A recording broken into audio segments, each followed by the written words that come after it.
Hello friend, this is Shraddha Srivastava. Welcome to our YouTube channel Smart Educomp.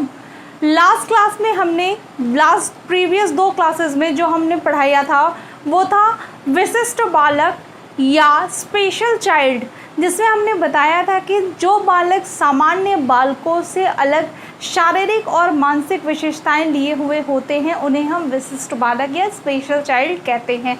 जिसमें हमने बताया कि स्पेशल चाइल्ड जो होते हैं वो 7 टाइप्स के होते हैं, जैसे प्रतिभाशाली भी होते हैं, अपराधी बालक भी होते हैं, सृजनशील और समस्यात्मक बालक, मंदबुद्धि बालक।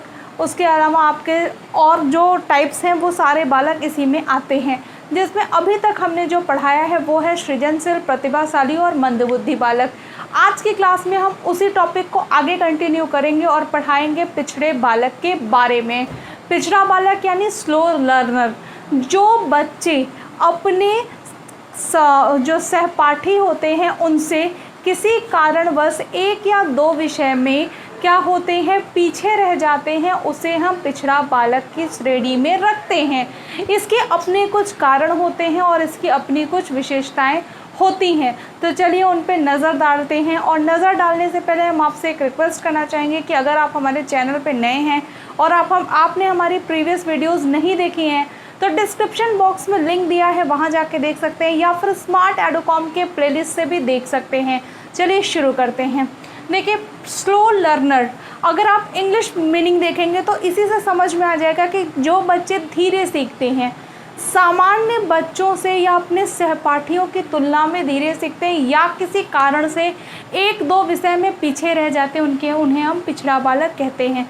कारण अगर देखें तो इनकी बुद्धि लब्धि थोड़ी कम होती है किससे, सामान्य बच्चों से। यानी सामान्य बच्चों की जो मनोवैज्ञानिक बुद्धि लब्धि मानते हैं वो 90 से 110 मानते हैं, उससे इनकी बुद्धि लब्धि कम होती है। सामान्य मनोवैज्ञानिकों के अनुसार इनकी बुद्धि लब्धि कितनी होती है, 80 से 89 के बीच में होती है। तो एक तो ये फैक्टर है। दूसरा है निर्धनता, ये मनोवैज्ञानिक मानते हैं ये कारण, मेरे हिसाब से शायद ये उतना बड़ा मेजर फैक्टर नहीं है, फिर भी है। तो निर्धनता क्यों कारण है कि उनके पास वो फैसिलिटीज़ अवेलेबल नहीं होती हैं जो और बच्चों के पास हैं। तो वो क्या होते हैं, 1-2 सब्जेक्ट में पीछे रह जाते हैं, सुख सुविधाएं उन्हें नहीं मिल पाती हैं, बुक्स अवेलेबल नहीं हो पाते हैं टाइम से वो नोट्स नहीं बना पाते हैं, इस कारण वो 1-2 विषय में पीछे रह जाते हैं। तो एक ये कारण है। नेक्स्ट देखें तो निर्देशन का अभाव। अगर एक पेरेंट्स अपने बच्चे को सही डायरेक्शन नहीं देगा तो बच्चा कभी भी आगे नहीं बढ़ सकता। उसी तरह अगर एक टीचर सही डायरेक्शन नहीं देगा तो भी बच्चा आगे नहीं बढ़ पाता है, वो पिछड़ता ही रहता है। तो ये एक मेजर फैक्टर होता है किसी भी बच्चे का स्लो लर्नर बनने में। अगले कारण की बात करें तो अयोग्य शिक्षा, यानी उसकी जो शिक्षा है वो सही दिशा में नहीं जा रही है, जिसके कारण वो अन्य विषय में तो ठीक है लेकिन कुछ विषय ऐसे हैं जिसमें वो इंटरेस्ट नहीं ले पा रहा है, वो उसके पास उस तरह के टीचर्स नहीं हैं जो इंटरेस्ट डेवलप कर पाएँ उस टॉपिक में, उस सब्जेक्ट में। तो उसके कारण वो उस सब्जेक्ट में क्या हो जाता है, पीछे हो जाता है। कुसंगति, अगर उसने क्या किया, गलत बच्चों के साथ फ्रेंडशिप कर ली, जो बच्चे पढ़ते नहीं हैं, टाइम स्पेंड करते हैं इधर उधर चीज़ों में, वो क्या करेगा, धीरे धीरे पढ़ाई कम करने लगेगा, जिसके कारण भी क्या होगा, वो और चीज़ों से पढ़ाई में पीछे हो जाता है।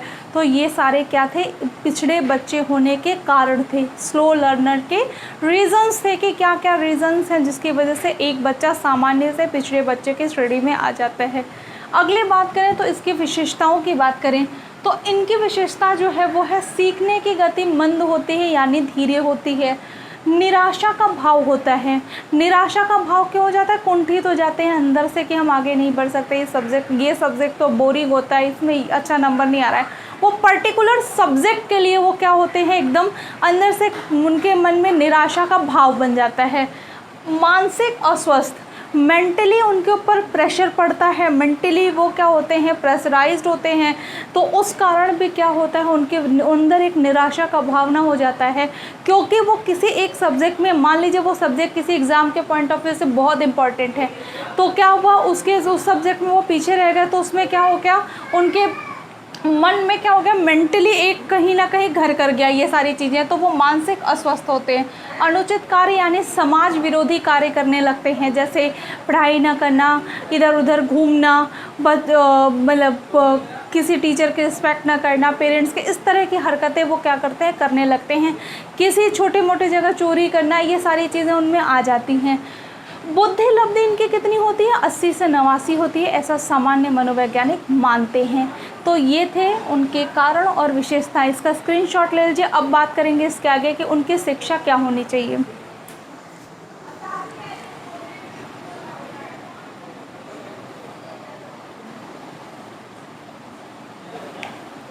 देखिए, अब अगर बात करें हम शिक्षा की,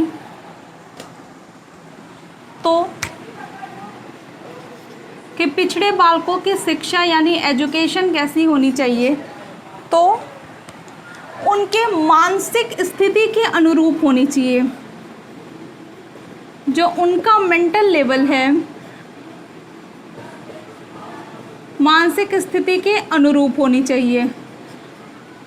यानी वो अगर बहुत ज़्यादा प्रेशर देंगे तो वो चीज़ें नहीं सीख पाएंगे। अब मानसिक स्थिति के अनुरूप कि उनके मेंटल लेवल को चेक करना चाहिए कि वो ऐसा क्या है कि वो उस सब्जेक्ट में ही पीछे हैं, तो उसके हिसाब से पढ़ाएं। उसके अलावा विशिष्ट कक्षाओं की व्यवस्था करनी चाहिए।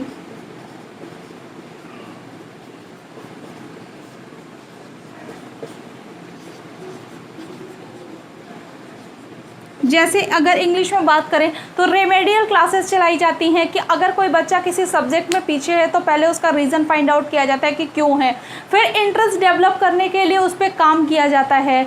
और रेमेडियल क्लासेस या एक्स्ट्रा क्लासेस चलाई जाती हैं जिससे वो क्या हो, अन्य सहपाठियों के साथ ही पढ़ाई कंटिन्यू कर पाएँ। अगर वो किसी पर्टिकुलर सब्जेक्ट में पीछे हैं तो उस सब्जेक्ट की एक्स्ट्रा क्लास दी जाए, उनको कवर कराया जाए, वो सब्जेक्ट उनमें इंटरेस्ट डेवलप किया जाए ताकि वो और बच्चों के साथ ही शिक्षा ले पाएं। अगला है विशिष्ट पाठ्यक्रम तैयार करना। विशिष्ट पाठ्यक्रम तैयार करना। विशिष्ट पाठ्यक्रम तैयार करना क्या मतलब है? इसका मतलब ये है कि अब वो देखना कि कौन सा बच्चा किस सब्जेक्ट में कितना पीछे है, तो उसके लिए क्या करना होगा, आपको देखना होगा कि किस बच्चे में क्या कमी है, क्यों वो उस सब्जेक्ट में पीछे है। उसके लिए आप उनका एक सिलेबस बनाएंगे, उस सिलेबस के अकॉर्डिंग उन्हें पढ़ाएंगे और धीरे धीरे सिलेबस कवर करा के उन्हें अन्य बच्चों के साथ ही शिक्षा देंगे। उसके अलावा जो रीज़न है वो है हस्तशिल्प की शिक्षा देना।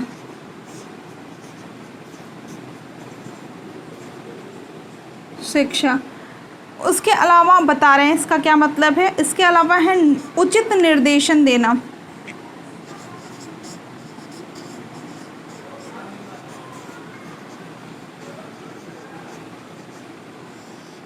हस्तशिल्प की शिक्षा यानी जो चीज़ें बनाई जाती हैं, हैंडीक्राफ्ट चीज़ें जो होती हैं वो बनाई जाती हैं, वो सारी एजुकेशन उनको देना कि वो अपने लिए जीविकोपार्जन के साधन भी ढूंढ पाए।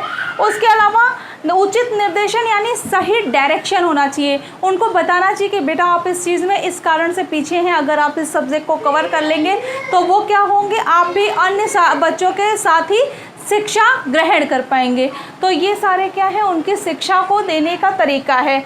इसके अलावा अगर हम बात करें तो उन्हें क्या करना चाहिए, गृह कार्य के लिए प्रोत्साहित करना चाहिए। क्लास में अगर वो अच्छा करें तो उसे भी उनको क्या करना चाहिए, मोटिवेट करना चाहिए। तो ये सारे जो तरीके हैं, अगर इस तरीक़ों को अपनाया जाए तो पिछड़े बालक को आप सामान्य बालकों की श्रेणी में भी ला सकते हैं। तो ये थे आज हमारा टॉपिक पिछड़ा बालक। कल की क्लास में हम इसी टॉपिक को आगे कंटिन्यू करेंगे, जिसमें हम बचे हुए जो 3 बालक हैं, अपराधी बालक, समस्यात्मक बालक और दिव्यांग बालक, उनके बारे में पढ़ेंगे। तो मिलते हैं हम अपनी अगली क्लास में। देखते रहिए हमारा चैनल। वीडियो अच्छा लगे तो प्लीज़ चैनल को सब्सक्राइब करें, लाइक करें और शेयर करना न भूलें। Thank you.